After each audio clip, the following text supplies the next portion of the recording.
So here we have the Ford Kuga ST line automatic on a 67 plate. I'm going to start off by showing you around the outside of the car, and then we'll hop in and run through some controls on the inside. But from the outside you can see it's a 5-door car with alloy wheels and tinted windows. Let's start off inside the boot and then work our way around the rest of the car from there. So the tailgate on this car will open electronically. You can either do that by pressing the button on the tailgate or the button on the bottom of this key. Give it 2 quick pushes and the tailgate will open. As we approach the boot of the car, you'll see we've got reversing sensors. This car's also got a reversing camera.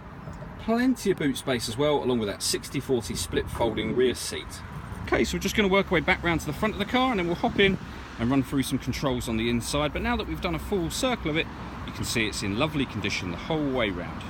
Just briefly before we climb in, I think it's well worth seeing the interior from this exterior point of view. These seats are half leather with the red stitching that matches the gear lever, gaiter and the steering wheel.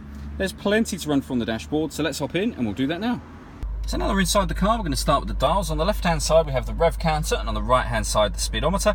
At the bottom in the middle you've got the fuel gauge and coolant temperature gauge, and then at the top you can see the total miles on this car are 5,936. You can change information displayed above that by using buttons on the left hand side of the steering wheel for various different bits of fuel economy information, including, as you saw at the beginning probably, a digital readout for the speedometer. If we back out to the steering wheel, the buttons I was using a moment ago are these ones just here. We've also got cruise control and speed limiter below that.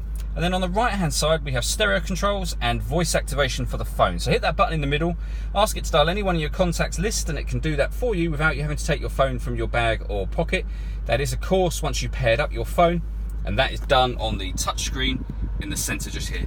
So before we come back to the phone, you can see this car's got satellite navigation.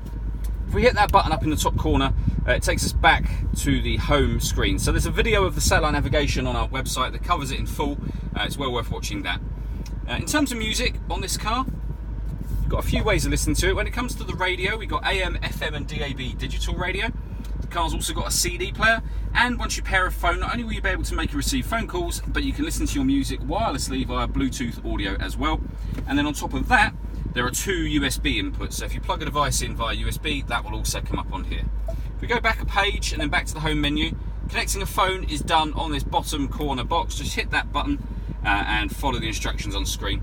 And I mentioned at the back of the car that we had a reversing camera. You can see that just there. So it's a full colour camera with guidelines showing you where the car is headed in relation to the image that you see behind you.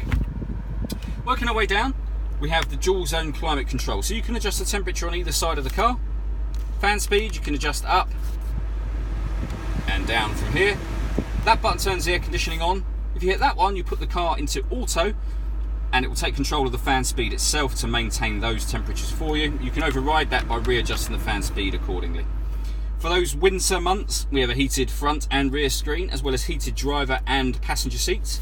And then underneath that, we've got a few buttons. So from the left, this one is for the stop and start. This car's designed to cut out when you're stationary in traffic to save you fuel. Hit that button to turn that system off. That button will open the tailgate.